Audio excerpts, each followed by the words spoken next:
Okie dokie, we are going to talk to some pretty savvy business people who figured it out in the industry and are doing things definitely right, and all have a very interesting, different perspective to the business. First up, she is a New York-based fashion stylist, editor, and chief stylist for Shop It To Me.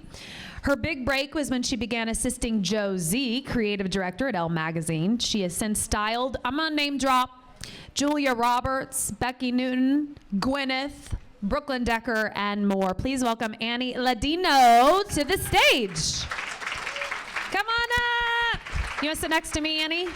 It's tight up here. We might sit on each other's laps before it's all said and done. Yeah, maybe come all the way down, and then we'll keep doing the introductions here. You've heard this name before up here in the hot red dress. We can thank Sarah, of course, for making today possible. She is the founder of Simply Stylist, began in fashion merchandising, then wowed in the world of fashion PR, ultimately after discovering her passion for fashion, public relation, throwing amazing fashion events, and discovering this, orchestrating all of this, she set out to merge all of these worlds together by creating Simply Stylist, focusing so much, and this is what's so cool about what Sarah is doing, on connecting people, networking people, sharing all of this information with everyone so that we're all equipped with what we need to do to go out and wow in the industry, period. So give it up for Sarah Boyd, who got us all here today. Sarah.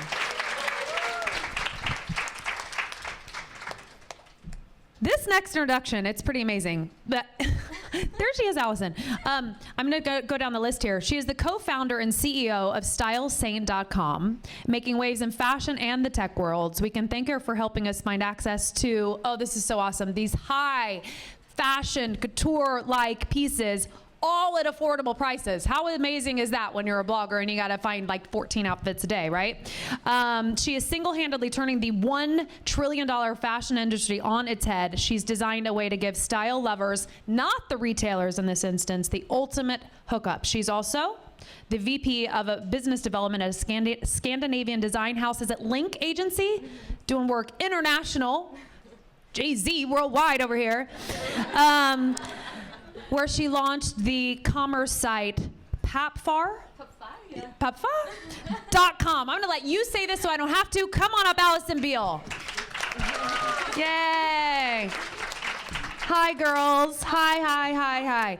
I kind of butchered some of your introductions, but let's just start with, because you all kind of bring something very different to the table, but business, I mean, we talked with Lo a little bit about starting and getting started and having these ideas. So Allison, why don't you start, just because you had such an innovative idea with your website. How did that come to be, to really do something very different and bring the consumer to your website, cutting out everybody else? Well, I started, can everyone hear me? Do I have to talk kind of closer? Yeah, that's fine. Okay.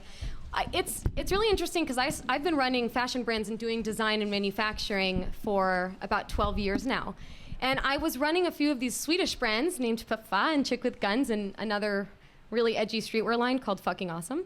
My LinkedIn account seems really hardcore, and I'm very much not. We're going to have to count the F-bombs today. Yeah, we're already on a roll here. I feel like I'm allowed to say that because it's a trademark. Yeah, it's fine. You're allowed. But so I was designing all this clothing, and I started making a list of all of the problems that I was having. One of them was I was designing 14 months ahead of cycle. So I'd get feedback from customers saying, I loved the dress, but I wish that the crossback was a little tighter or something. And I would literally say, thank you so much, but in the back of my head, I would think, there's nothing I can do with this information. I'm 3 seasons ahead of what you're talking about, so there's nothing I can learn from this. And then also, my friends who were hugely successful, great women, working really hard, they couldn't even afford our own lines, and we were making contemporary lines. So for us to be trying to sell really well-made apparel that is using silks and beautiful wools and lace that I get to manufacture my own textiles in France, everything was coming up to be around $800 to $1,200, and it was unreasonable. I was like, would I even be able to do that? If, maybe I'll do that on handbags, but on normal clothing. So I started to realize all these problems, and at the same time, I became infatuated with technology builds. So I'm a product lover. I build apparel product, I make videos, I write music, and I make websites. I love building digital products just as much as I like building tangible. So at the same time of learning this, I realized Well, if you can cut out all of these inefficiencies, if I can do what's called batch run manufacturing, if I can manufacture in small batches, I can actually take customer feedback and incorporate it into the clothing immediately, literally like that afternoon if I get it in the morning. And if I can cut out the timeline of retail buying cycles, I can streamline our inventory process. I don't have to manufacture 14 months ahead of time. I don't have all the waste of leftover inventory. And if I can do it while selling it directly to consumers, I can actually get amazing girls in really well-made clothing, because I truly believe in an end to disposable fashion and an end to disposable anything, actually. So if you can buy a beautiful silk chiffon dress, but buy it for $128, it was like a fashion utopia for me. Wow. So, and this is relatively new, right? We launched our collection 6 weeks ago. Whoa. Yeah. And you know, listen, you're cutting out the retailers and you're helping all of us buy things at a more affordable price, but are you making money? I mean, like, that's the other thing, you know, which Lo just mentioned. It's like you have an idea and then you have this service and then you're working so hard relentlessly, and then it's like, when do you get your check? Like, oh, for sure. Yeah, no, I mean, the hardest thing about being a designer was that fact. I would always, when you do sampling and design, nobody limits you on your creation. So you start sampling and design, then at the end of it, you're about to go to production, you get costing back. And you'll be like, I can't sell this at these retailers that I normally sell it at. So you start cutting out little things like French seaming and a specific flounce in a drape that adds an extra half a yard to your dress, or self-loop buttons in actual silk chiffon as opposed to just rayon ones. And I very much am aware of how money runs this industry, especially one that's as costly as manufacturing. But for us, since we're able to cut out 4 huge retail markups, right? We go from cost to wholesale, and we sell our stuff at wholesale. So to me, I still make the same markup as I would have if I was selling Nordstrom. Brilliant. and Barney's. I'm just not selling Nordstrom and Barney's, I'm selling you. And so therefore you get to buy everything at wholesale pricing, so it doesn't get marked up 2.5 times past that. Got it. So I make Genius. the same money. Don't you wish you thought of that? That's really awesome. Thank you so much. There is a lot of risk involved with anyone starting your own business. And number one comes, do I have the wherewithal to really leave everything else behind? But Sarah, why don't you start? Because we're here, you know, at Simply Stylist talking about the risk involved with, you had to quit a job, you had to have a plan, you had to, you know, not have a paycheck for a while and whatnot. What inspired you, or finally gave you that final piece of the puzzle where you're like, hold on, I'm just going to do this anyway? That was a hard decision, as I'm sure a lot of you in this room have made or are thinking about making. I had, you know, the best job in every girl's eyes. I was this fashion PR girl in LA. I was working with my sister at her agency. I was the VP. I was meeting with celebrities every day, working with a stylist, and just this dream job. And that little piece of my heart was just not fulfilled. And I had this entrepreneur bug, and I really wanted to do something where I gave back. And my old job, it was, you know, it was cool, but I'm not changing lives dressing celebrities. It's like, great, but, you know, looking out and seeing everyone, this is why I started the company. Because I want people to get to come here, get inspired, learn, change lives. That one relationship you make can really change your life. I was lucky enough to have a sister that got me into that industry, but a lot of people don't. And I've made that connection for a lot of people. A lot of interns I've had, I've introduced them to a stylist, and before you know it, they're the biggest stylist in LA, and all different industries, because I just love connecting the dots. So that's why I risked it all, and I left my job. I was, you know, I had a great salary, I had everything, and I quit my job. My husband was my biggest supporter, and he said, you know what, we'll figure it out. If we have to get rid of our house, like, we figure it out, you're gonna kill it. So thank God for him. He pushed me, and I left my job. I didn't have any money. I didn't know where my money was coming from, but I had this dream of creating this nationwide conference. And our first one in LA, Catt was our host, and it had, I think, 750 people came. So that was our first one, and it was because I used all of my relationships I had over 10 years. I was always nice to everyone. I always followed up. I was always like the queen networker. And when I had to put it to good use, I reached out to all of those people, and everyone, of course, was willing to, help me out however they could. So it's really about using those relationships that you make throughout your life and putting it to good use. And after that first event, we launched our website, and we launched a few more cities. This year we launched Dallas and Chicago, so now we're in 4 cities. We do Simply Stylist sessions in LA every month, where it's like a mini event like this, just for networking. And then we also have a whole PR and management side of our business. So it's growing, and I think it's just having passion and going for it and taking the risk. That's the biggest part. Taking the risk, you did it, and bravo, bravo. Do you remember that moment though? Because people, I'm sure, some of us are going to school, and some of you are working, 3 jobs, and then you're like, well, I know I want to do it. I know I want to risk. What was the impetus? Like, it was fine. I know you said you had the support of your family, which is huge, but do you remember that moment where you're like, that's it, I'm going forward? Like, what was it? Was there a moment, or maybe there never is the perfect moment and you just have to have faith? I don't know. I think it was, the crossroads was at my wedding. And at my wedding, it was either continue with the company I'm with, or I go forward and I go for it, because I was 30 at the time. And it's kind of that year where it's like, all right, I could start something new right now and really have, a good few years to blow it out of the water, or I could stay and do the same job that I've had for 10 years and be very stable, and it's fine. Mm-hmm. So I was like, you know what do I have to lose? I can always get a job anywhere if it doesn't succeed, but you can't think like that. You just have to go. And, I just said, once the decision was made, and I put in my, I gave her like 3 months notice or something, but once I did that, then I was done. My whole brain was like, planning the first conference and launching the website and meeting with everyone, and just, it was so cool to just have every hour of the day to be able to build this business from scratch. And you either have that entrepreneur bug in you or you don't, and I did, and I was so excited to take all the knowledge and just put it into launching this business. So yeah, I think the cross point was the wedding. An aha moment. The aha moment. That's an Oprah-ism, isn't it? Yeah. Sorry. By the way, you're all getting free trips to Austin. No, I'm kidding. I wish I could do that one day. Hi, Annie. Sorry, we haven't forgotten about you. Talk about how you went from, styling and assisting and working in that world to boom, Shop at Toomey, right? Mm-hmm. Tell people a little bit about Shop at Toomey. Well, I'm actually their spokesperson. Uh-huh. So I didn't necessarily start it, but I curate trends and things like that, and fashion influences on their site. So. When you started with Josie, sorry. Sorry. That's a pretty big in to begin with, being around the creative director at Elle Magazine. Like, how did you position yourself there to begin with? Well, actually, that's kind of funny. I started working for him when I was in college. Yeah. And a friend was his assistant.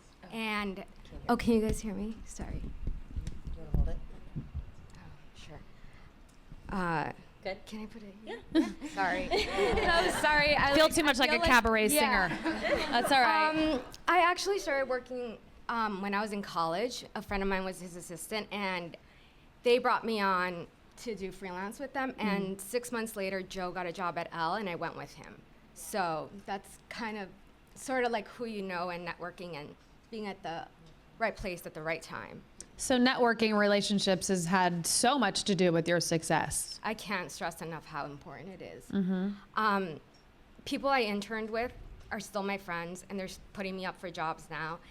And I feel like to this day, like I keep crossing paths with the same people. So it's very important to keep those relationships. How has that worked for you guys? I mean, this whole conference is about relationships and network building, but how has that proven incredibly vital for both of you and your success?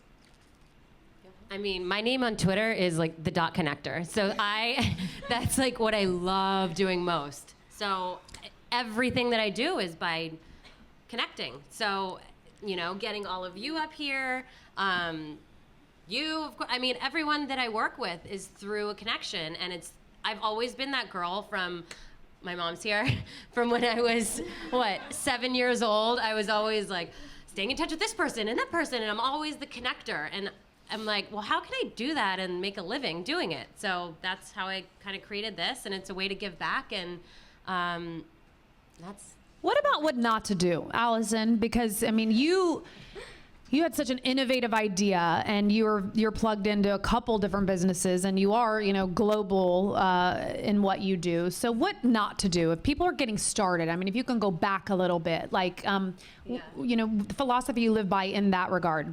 I mean, there's two things I would say that you have to hustle like every day. I didn't mean to just rhyme or rap on accident, but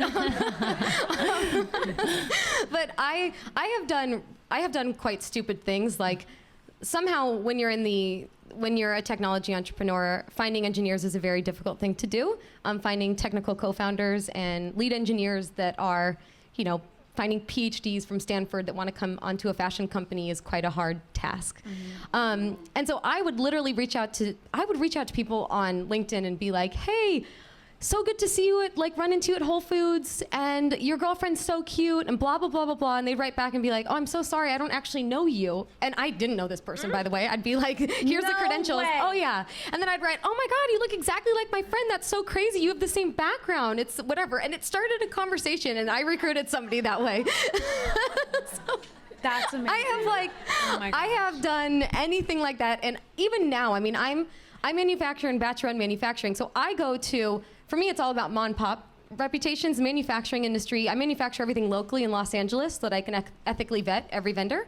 And it's literally like a family-owned business of a dye house in the valley. And I will go out there and they will tell me no a million times. And I show up with bagels and coffee every morning. And I'm like, sorry, I'm so annoying. One time you're going to say yes. And now they know me and they know that I'm good for it. So in an industry like manufacturing that it is all about relationships, it's different. It's not about like celebrity relationships. It's about they believe in you as a business person and as a designer. It's been everything. But to answer your question about what not to do, I would just say make sure to not waste your time. So networking is one of the only thing we really have is time, right? The only thing that you can figure out how to be better than the next person trying to do what you want to do is by being more efficient with your time.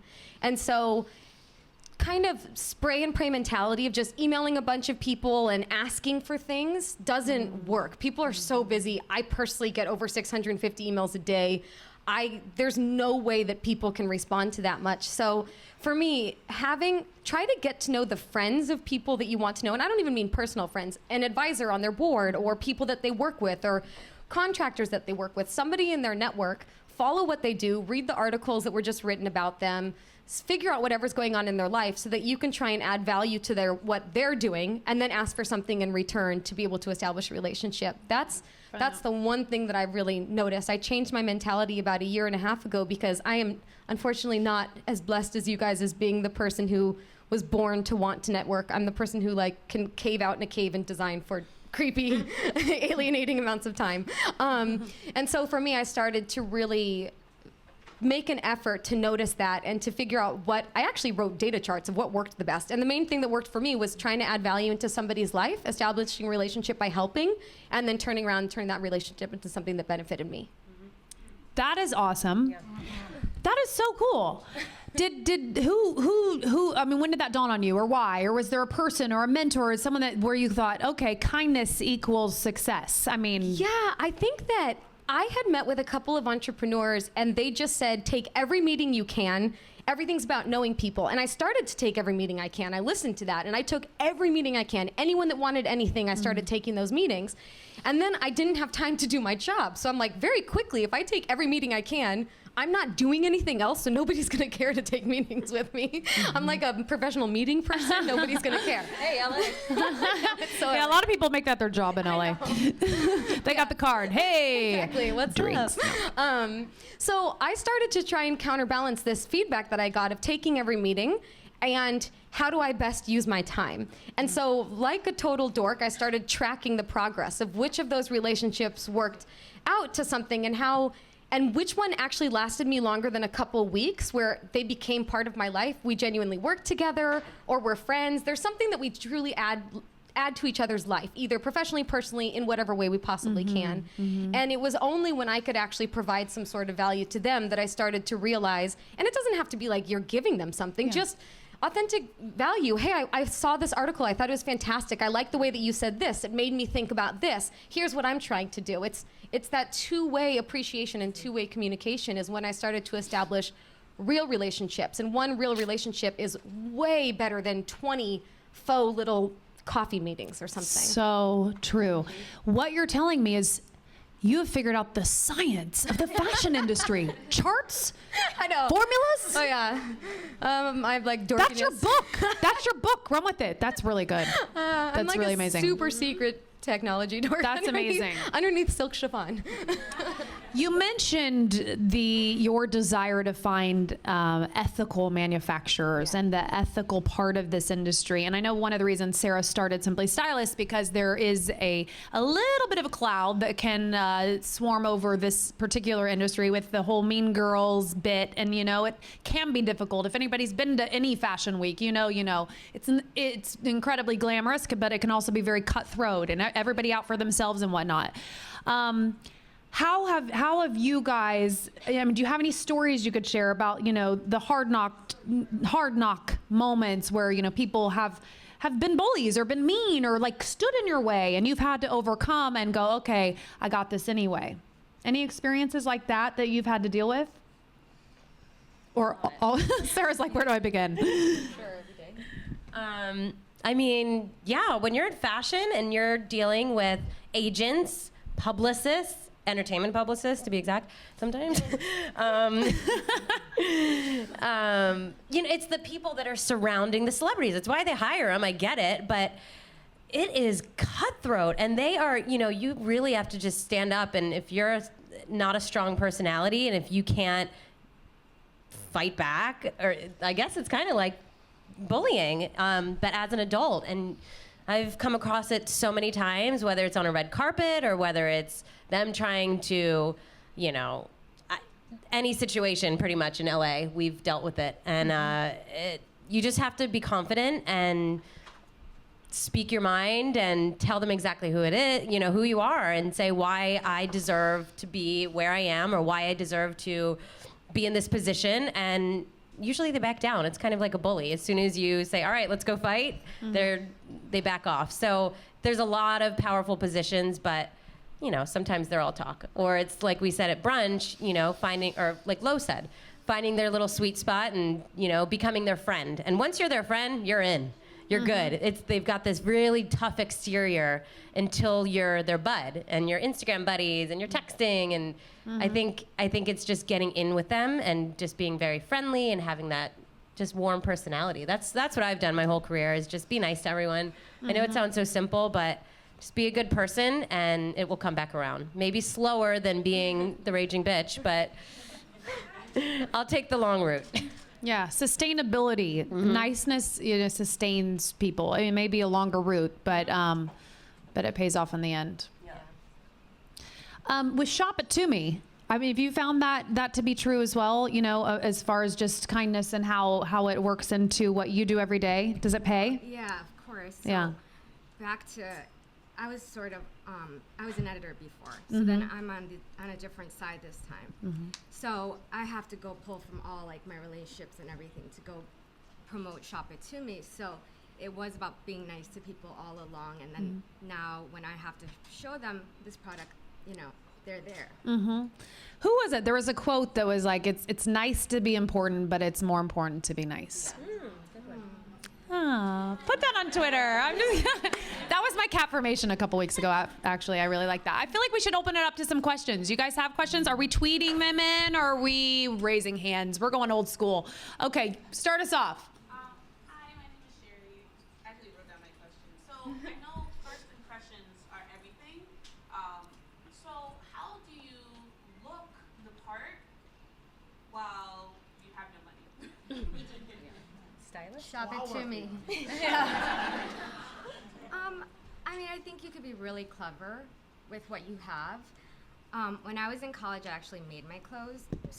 Actually made my own clothes, and people thought like I was really well dressed, but I was actually like at Strawberry. I don't know if that still exists. And I was like cutting off sleeves or like doing things like that. So, you know, you just have to be creative. Yeah. I mean, I think God is in the details, and granted, I used to run a Scandinavian design house, but I'm a huge proponent for simplicity. So I think having a few core pieces that are elegant, you're going to be meeting tons of different people. So it doesn't matter if you wear the exact same thing or have the exact same persona meeting after meeting after meeting, because you're not going into just one room with the same people. So have a few core pieces that just look sharp and crisp and clean and not like you're trying too hard, that kind of perfectly undone look. I think it gives I think it gives a bit of an air of confidence as opposed to like, whoa, she just really tried to show up looking like that, you know? So that's what I'd recommend. Yeah, and we're in New York. How many sample sales are there every day? You could hit them. H&M, Zara. I mean, they've got some good stuff. So you could, yeah. Actually, the one by Soho, I think they have like a lot of nice stuff. Yeah, and then at 3 to 6, we've got our shopping sample sale over there. So maybe able to scoop some. And make friends with designers. Yeah. Or get a sewing machine. Do people still do that? I don't know. Another question. Hi. Hello. Okay, I'll stand up. Stand up. Hello, ladies. Hi. My name's Naima, and I have a question, maybe for the ladies over 30. How do we, per se, transition into, like, if somebody is looking to transition into fashion, but using our skills that we may have gotten in the other fields to help us get into this field? Can you be more specific? Sure. Like, what's your field and where are you trying to go? Sales. Mm-hmm. And how do you? What kind of sales? I've done retail sales. Okay. I've done high-end car sales. I've done anything. If you need me to sell it, I'll sell it. Mm-hmm. Retail, I've done, and I've also done real estate.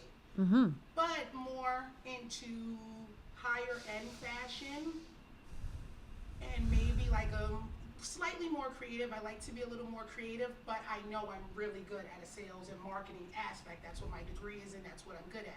How do you, per se, transition those into, because it's either you have the experience or you have, you know, it's one or the other, and how do you try to show that you want to get both? Mm-hmm. I mean, I think if you don't have experience, it's hard to break through the noise via just email resume. Right. It's really, really hard. So I would say, I mean, almost it might be too hard, that might be a waste of time. I would say try and figure out how to know somebody who knows somebody at the companies or industries that you're interested in to get to know them that way. I always say, and I found this true so many times, if you ask people for money, they'll give you advice, and if you ask people for advice, they'll give you money. So like, if you just reach out to people asking for advice, people want to help. As long as they have time, they genuinely make an effort. If you go out there and ask them for what you specifically want, they end up turning around and giving you advice. So I think that trying to find the right people that you can talk to about it. And I mean, the hardest thing is being comfortable in your own skin and being able to talk to people and have the passion and the guts to say, like, this isn't my background, but here's where I want to go. And you already have that. So that's really, really lucky to be able to just show that you're going to parlay that and leverage that personality into your next future. That you're willing to take the, you know, Yeah. like, how do you tell them that I'm worth the chance? Perseverance. I may not have and the take- experience, but I'm worth the chance. Yeah. Offer to take just commission for the first month. For sure. And then prove what you can do. Okay. For sure. Good idea, good idea. My first job, I showed up and I was like, hey, I'm going to work here. Granted, I sometimes didn't know that was weird. And they're like, no, we're not hiring. I'm like, oh, I'll work for free. Right. And I completely I just showed up every day on time, fully dressed up. I did work at home. They didn't have any lookbooks or branding. I redid their logo and shot their lookbook. And I mean, within 11 months, I was their director of sales and marketing. And I literally worked for free for the first 4 months because I just was like, I want to be here. So Show them your stuff. This girl right here was my intern for 2 years, worked for me for free. Elena, until everyone. I could pay her, and now she owns 5% of the company.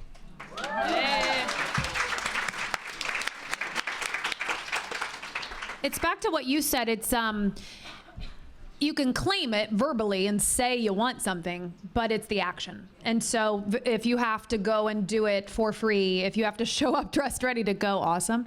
I mean, that's what I did when I was 21, and I was like in a decent TV market, and I was an intern, and nobody was on TV there in college, but on the 10 p.m. news. But I was like making friends with the camera guys and the news director, and I was like, put me on tape, let's do it. I'll stay late, I'll come early, I'll work 7-hour days a week. I was still in a band, and I was in college, I was doing all this stuff, but I was like, I did the action. And if you do that enough, someone will take notice. And then you can also go, watch this. I mean, I had the worst 30-minute TV show called The Groove in 1997 in Indianapolis, Indiana, that I put together out of scratch, borrowing money from aunts and uncles and everything to make it happen. I really hope no one knows where that show is. It was so terrible. But if I didn't have that show that I did for free in all my spare time when I was doing a million other things, that was how I got my first actual paid TV job, because I go, watch this, look, I can really do it. The show didn't even air on TV, but at least if you have something to show people, however you get that done, that will parlay you to the actual job that you want, I think, in a lot of ways. And I just want to add, like, if you don't cut yourself short, if you really find the top 10 brands you want to work for, write a list and then go for it. Don't think that you can't, somehow make it some way in there. Mm-hmm. Be specific. That's good advice. Be very specific and go for it. Should you be specific from jump, or with your resume, or after the fact? Because it feels like now it's everyone has a resume, everyone has a lookbook, everyone has a YouTube, a Twitter, everyone has the same thing. So how do you kind of distinguish yourself amongst the huge fray of everyone doing kind of the same thing? I mean, resumes are great. You need a great resume. But the people that stand out, for me at least, are the people that are reaching out on all, through Twitter and Instagram and just making noise everywhere. Okay. And I'm like, God, they won't get away. All right, I got to hire them. You just have to constantly be in their face because everyone's busy. And go, maybe put together 5-10 targets of your dream job and just hit them hard and go for them and structure your resume based on that position. Yeah, and I would recommend if you're going to hit them really hard, have a sense of humor about it. Be like, so sorry I'm stalking you, but just so that you can show that you're not just this weird person who doesn't have tact. You're I know that this go hitting you for the fifth. Crazy, but not crazy. Exactly. Crazy with a smile. Yeah. And know you're crazy. Don't go after the job at J. Crew for a year if you're wearing animal prints and leopard purse and leather pants when you should be somewhere else. If you're going to go for it, like you said about using your time and efficiency, be specific in knowing your strengths so you're not wasting all that time chasing something that in the end you didn't want anyway. Because that wouldn't be very good. And I think also find a way to stand out. Be unique, but if you want to take this job, find a creative way to send your resume and maybe a chart with how much sales you've had. Something that is going to make you stand out so that someone takes a little more notice. I get tons of resumes all the time, but it's always the ones that are sincere, really authentic, that really catch my attention. Mm-hmm. How are we on time? Okay. Another question? No. Oh. Oh, look, she looks so sad. Quickly. Go ahead, stand up real quick. A targeted question for Allison. Okay. I have a similar work experience. I worked in wholesale for a brand called Parker, and recently I was given the opportunity to have exclusive distribution rights for this jewelry line that I'm wearing right now. Pretty. It's called Mahola, although we're working on some branding. And you mentioned that you were trying to achieve your $128 dress. So I understand that price points it's a very essential piece of the puzzle, achieving that proper price point so it's more affordable for more people.